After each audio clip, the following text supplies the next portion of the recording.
കഴിഞ്ഞ ക്ലാസ്സിൽ നമ്മൾ പഠിച്ചത് ഇലക്ട്രോണിക് കോൺഫിഗറേഷൻ എങ്ങനെ എഴുതാന്നുള്ളതാണ്. അപ്പോൾ നമ്മൾ ഒരുവിധ എലമെന്റ്സിന്റെയും സിങ്ക് വരെയുള്ള എലമെന്റ്സിന്റെ ഒക്കെ ഇലക്ട്രോണിക് കോൺഫിഗറേഷൻ എഴുതാൻ പഠിച്ചു. പിന്നെ ഞാൻ 2 എലമെന്റ്സിന് അടുത്ത് ഈ ക്ലാസ്സിൽ പറയാന്ന് പറഞ്ഞിരുന്നു. അത് കുറച്ച് പ്രത്യേകത കാരണമാണ്. ആദ്യത്തെ ക്രോമിയം, പിന്നത്തെ കോപ്പർ. ക്രോമിയത്തിന്റെ number 24, copper 29. അപ്പോൾ ഇതിന്റെ കോൺഫിഗറേഷൻ നമുക്ക് സാധാരണ രീതിയിൽ നിങ്ങൾ എങ്ങനെ എഴുതാന്നുള്ളതിൽ നമുക്ക് എഴുതി നോക്കാം. 1s2, 2s2, 2p6, 3s2, 3p6. അപ്പൊ 10, 18. പിന്നെ 3p6 കഴിഞ്ഞാൽ 4s2, 20. പിന്നെ 3d4. ഇതാണ് എല്ലാവരും സാധാരണ രീതിയിൽ നമ്മൾ എനർജിയുടെ ഓർഡർ കഴിഞ്ഞ ക്ലാസ്സിൽ പറഞ്ഞ ഓർഡർ വെച്ച് ഇങ്ങനെയാണ് നിങ്ങൾ എഴുതുക.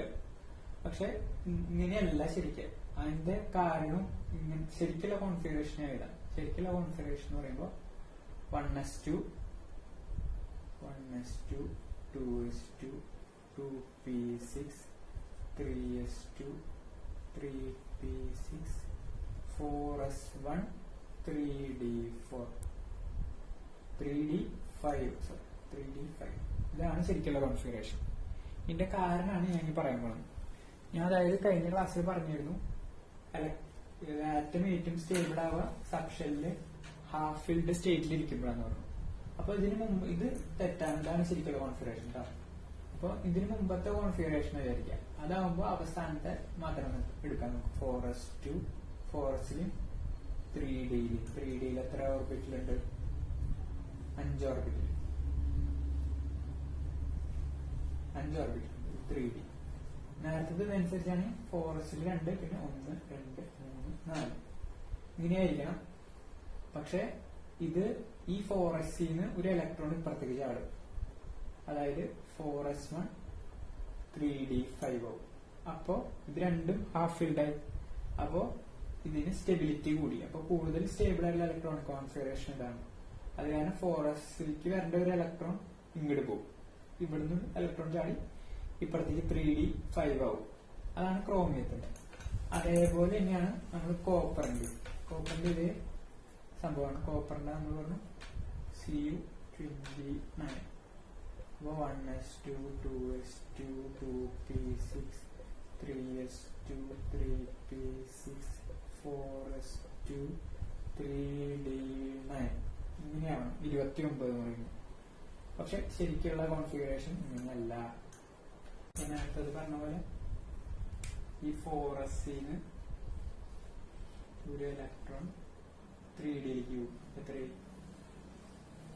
4s2, 4s1, 3d10 ആവും. അപ്പോഴും മാക്സിമം സ്റ്റെബിലിറ്റി ഉണ്ടാവും. അതായത് ഫുൾ ഫിൽഡ് ആണല്ലോ.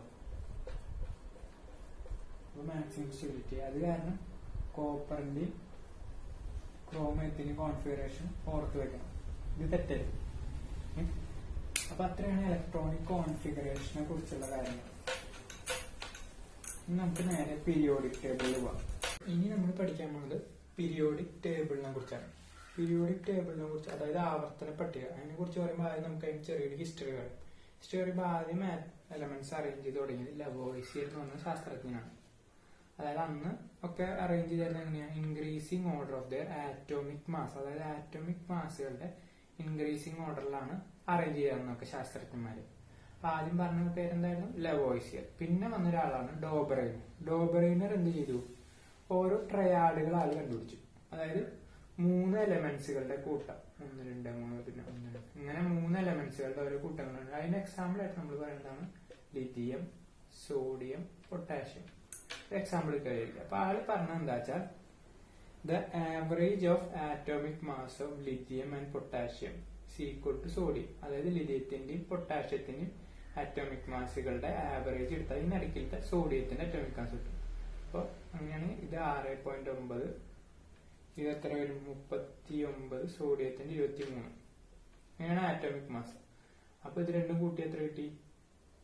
നമുക്ക് 45.9 കിട്ടും. അത് ബൈ 2 ഏകദേശം 23ന്റെ അടുത്തായി. 46ന്റെ പതി 23. അപ്പൊ 23ന്റെ ഏകദേശം അടുത്തായിട്ട് കിട്ടും. അതാണ് ഡോബറൈനർ പറഞ്ഞത്. അപ്പൊ ഓരോ ട്രയാഡുകളായിട്ടാണ് അറേഞ്ച് ചെയ്തത്. അപ്പോൾ അതിന് വേറെ എക്സാമ്പിൾ പറയുകയാണെങ്കിൽ calcium, strontium, barium, chlorine, bromine, iodine. ഇതാണ് ഡോബറേനിയസിന്റെ ട്രയാഡുകൾക്കുള്ള എക്സാമ്പിൾ. അതാണ് ഡോബറേനിയസ് ട്രയാഡ്. പിന്നെ അടുത്ത് വന്ന ശാസ്ത്രജ്ഞന്റെ പേര് പറയാൻ ന്യൂലാൻഡ്സ് ലോ ഓഫ് ഒക്ടേവ്സ് എന്നാണ് അതിന് പറയുന്നത്. ന്യൂലാൻഡ്സ് ലോ ഓഫ് ഒക്ടേവ്സിൽ ആള് എന്താ ചെയ്തെച്ചാൽ അന്ന് ഹൈഡ്രജൻ തൊട്ട് തോറിയം വരെയുള്ള എലമെന്റ്സ് ആള് increasing order of their atomic masses, അതും ആറ്റോമിക് മാസുകളുടെ അടിസ്ഥാനത്തിൽ ആൾ അറേഞ്ച് ചെയ്തു. അപ്പോ നമുക്കൊന്ന് നോക്കാം. ഹൈഡ്രജൻ, ലിഥിയം, ഇത് അന്ന് ഉണ്ടായിരുന്ന എലമെന്റ്സിന്റെ പേരുകളാട്ടോ. അന്ന് കണ്ടുപിടിച്ചിരുന്ന എലമെന്റ്സ് വെച്ചാണ് ആള് അറേഞ്ച് ചെയ്തത്. Hydrogen, lithium, beryllium, boron, carbon, nitrogen, oxygen, fluorine,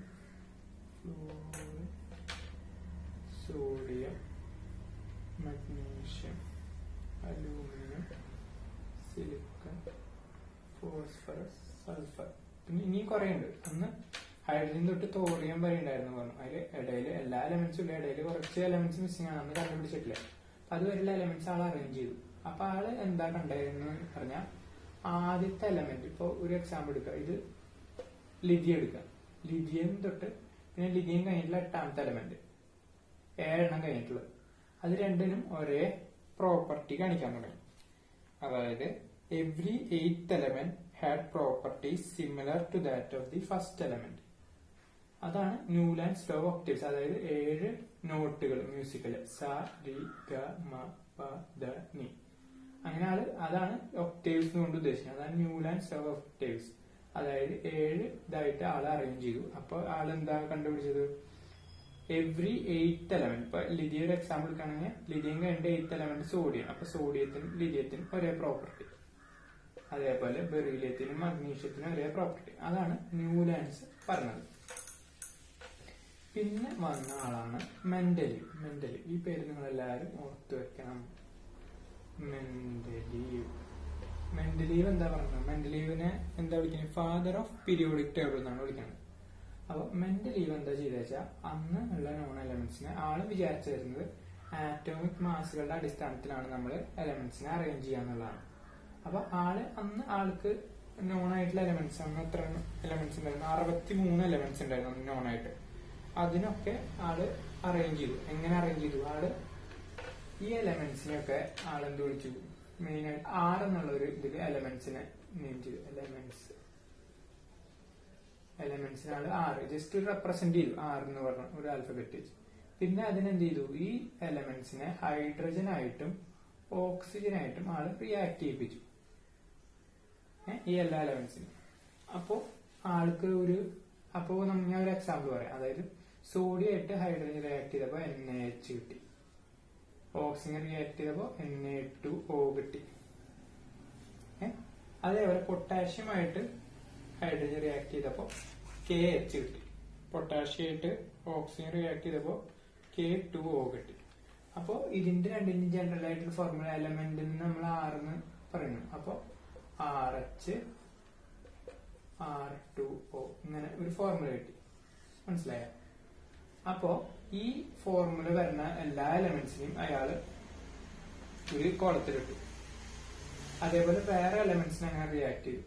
അപ്പോ അതായത് നമ്മൾ ഒരു എക്സാമ്പിൾ പറയുകയാണെങ്കിൽ R2O2 അല്ലെങ്കിൽ RH2 ഇങ്ങനെ വരുന്നതിന് ഇങ്ങനെ കുറെ എലമെന്റ്സിന് ഒരേപോലെ ഇങ്ങനെ വരുന്നുണ്ട്.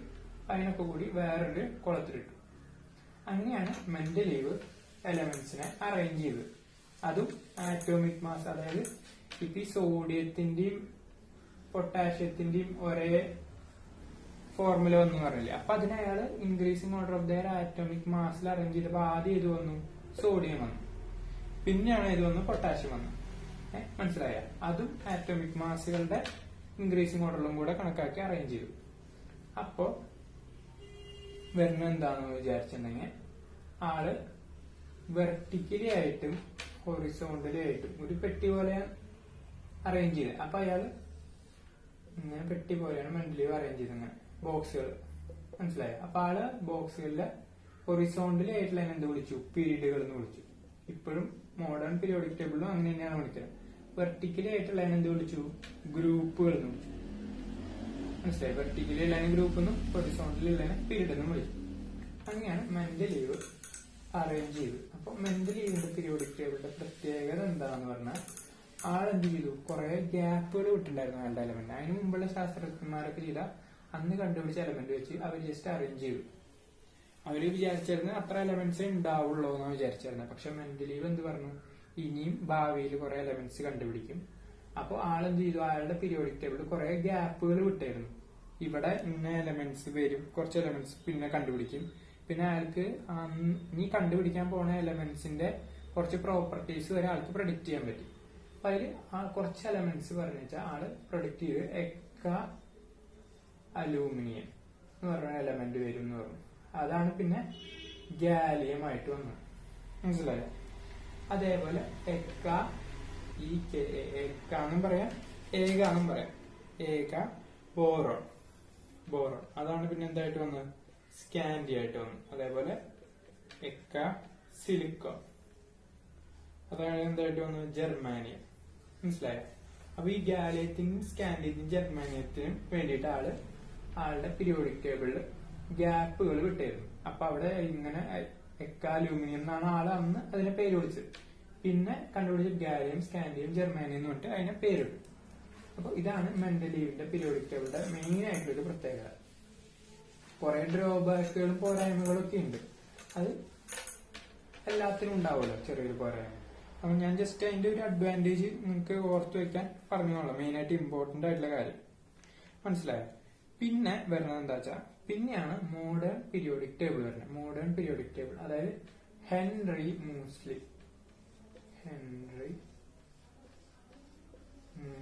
എന്ന് പറഞ്ഞൊരു ശാസ്ത്രജ്ഞനാണ് പിന്നെ എന്ത് പറഞ്ഞത്, ആറ്റോമിക് മാസുകളുടെ അടിസ്ഥാനത്തിലല്ല, ആറ്റോമിക് നമ്പറുകളുടെ അടിസ്ഥാനത്തിൽ ആണ് എലമെന്റ്സിനെ അറേഞ്ച് ചെയ്യേണ്ടത്. അത് വെച്ചിട്ടാണ് മെന്റലീവിന്റെ പീരിയോഡിക് ലോ മാറ്റിയിട്ട് മോഡേൺ പീരിയോഡിക് ലോ വന്നത്. അതിലെന്താ പറയണേ, physical and chemical properties of elements R A periodic function of their atomic number.